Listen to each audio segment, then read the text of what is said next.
I feel you so close to me. I feel you right next door to me.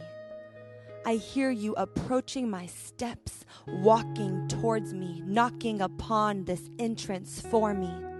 Clearly, you're caressing the doorknob, asking, "Open up your door, please." I hear you standing on the other side of this pillar framing, the outline to my haven of safety. I hear you breathing on the other side of this wall, whispering, "Please let me in." And I wish that I could let him, but there are walls that stand between him. The mere fact that there's a door to knock on proves that I've already locked him out, with walls made of planks of doubt, fear that I'm not worthy. God, I know you say you want to come in, but have you really seen me? My insides are dirty. My heart is sickly. My house is filthy.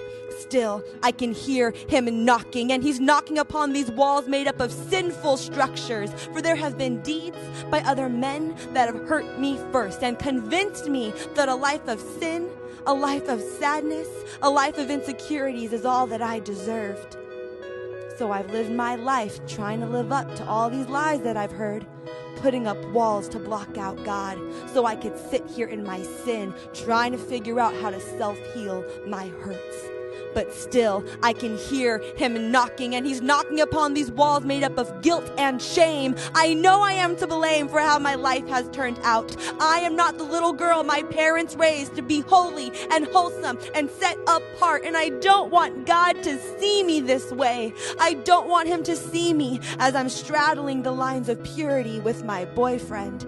I don't want him to see me as I'm hungover from the alcohol I've used to quench my depression. I don't want him to see me as I'm hooking up with strangers just because I can't be patient. I don't want him to see me as I'm starving myself trying to look like the world's idea of perfection. But still, I can hear him knocking, but I stay locked in, putting up as many walls as I can to protect myself from getting hurt again, from allowing heartbreak to come in again, to hide myself away so that God can't see who I really am.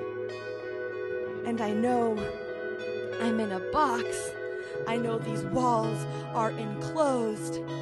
But really, I'm getting used to this roof. And really, this place has become home. Within these walls, within these sins, I am comfortable. But this home is a prison.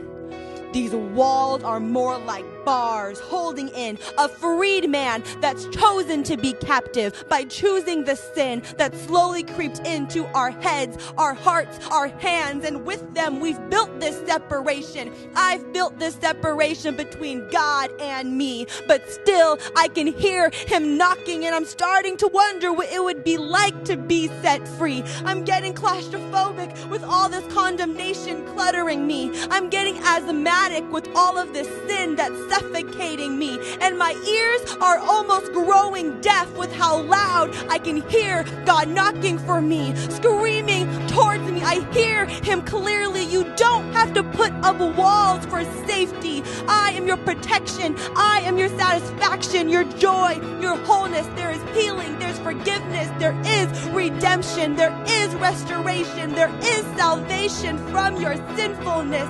Open up these walls you've used to hide from me. Open up the door for me. And I don't know if your walls, if your prisons look anything like me. But no matter why you might be hiding, if you listen carefully, you too can still hear him knocking, knocking, knocking.